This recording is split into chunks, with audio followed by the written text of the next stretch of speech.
Phil, we were talking after the Kings Lynn game. A surprising result. You didn't? Did you? I didn't really see it coming. I'm sure you didn't see it coming either. I think as managers, I think you look at the situation you find yourself in at the start of the season. You look at yourself, you give yourself an appraisal at the start of the season from a decent pre-season. But I could go really deep into this, which is the only way to look at it, to tell you the truth. We started off the season in a rich vein of form, thinking probably we could get promoted. One or two probably thinking that after 5 or 6 games. And then all of a sudden a downturn in form, if you want to call it that, and you can hang your hat on the fact that you've lost 3, maybe 4 players, key players in them moments. And then you get to a cup competition and you get beat off Guiseley, 1-0 at home. Do you deserve it? Doesn't matter. And then you go on a rich vein of form again and you wonder why. Why is the form coming back? And it's invariably down to the fact that you've got your better players on the park. And when you analyse that, when we've got our strongest team out now, I could hazard a guess, and I'd be brave enough to say that we're a match for anybody in this division.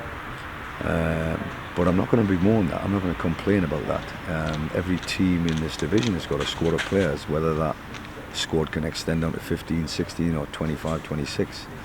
That strength in depth is the key to any success that you have in any level, in any division. And we looked a bit thin today. We looked a bit stretched. We looked a bit overwhelmed, if anything, by what was thrown at us. And what was actually thrown at us was, and this is not disrespectful of non-league by any stretch of imagination, this was purely a non-league game of football on a cold night in Kings Lynn, when it's not the best in terms of conditions, and we didn't adapt. We didn't adapt to the style of football, we didn't adapt to the conditions, we didn't adapt to decisions that went against us early on, and all of that comes down to people's mentality. So with that in mind, I hold myself responsible for not preparing the players for this kind of football. We've been playing some great football in the last 6, 7, 8 games, and a lot of that's been at Agbra. But we have travelled to places like Peterborough Sports and Needham Market, and places that nobody wants to go to. Certainly not on a wet and windy Tuesday night. And here we come to Kings Lynn after going 8 games without tasting anywhere near defeat, and in no uncertain terms were demolished by the opposition, by sharpness of mind, by a style of football that they were quite akin to, we weren't prepared for, cleverness on set pieces, almost they wanted it more than us, and that is the part that's hurting me. I've got a changing room of lads there that are disappointed, and rightly so, because we've been given a lesson in non-league football today.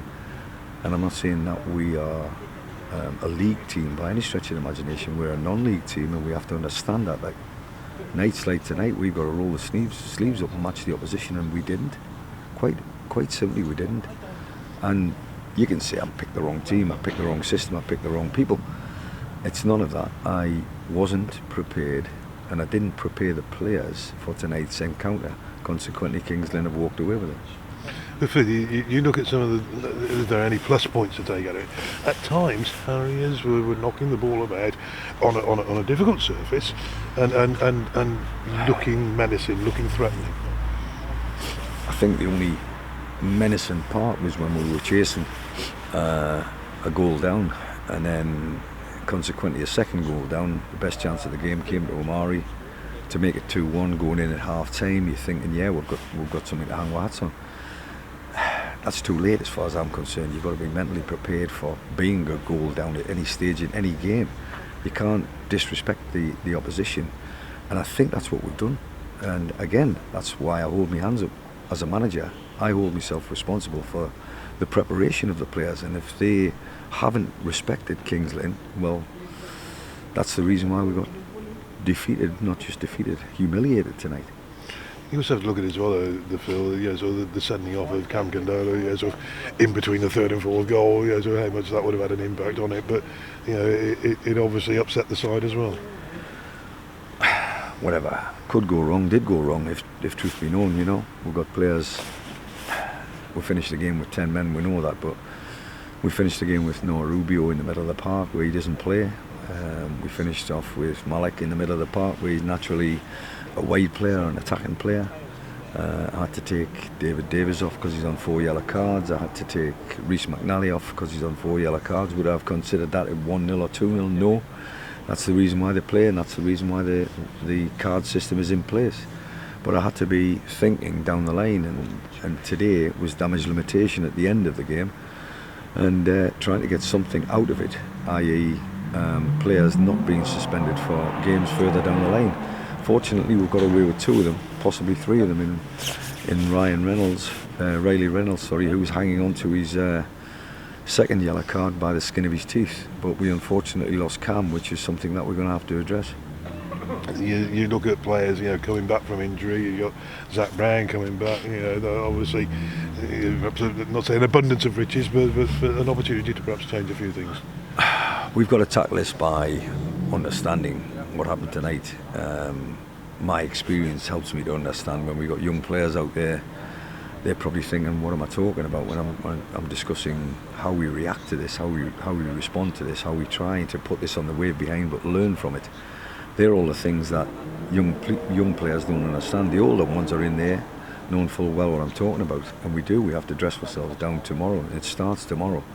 This cannot linger. This horrible performance, this unprepared performance more than anything else, and I'll guarantee to the Kidderminster Harriers fans it will be addressed. Whether that's addressed in terms of change of personnel or change of formation, or quite simply coming back of Zach Brown. We can't hang my hat on one player just coming back from a suspension, but we're still a good team, we're still a good side, and we've got Leamington at home on Saturday, and it's in the next 48 hours we've got to turn that round, this performance, and put it on the back burner as quickly as we possibly can, but more importantly learn from it.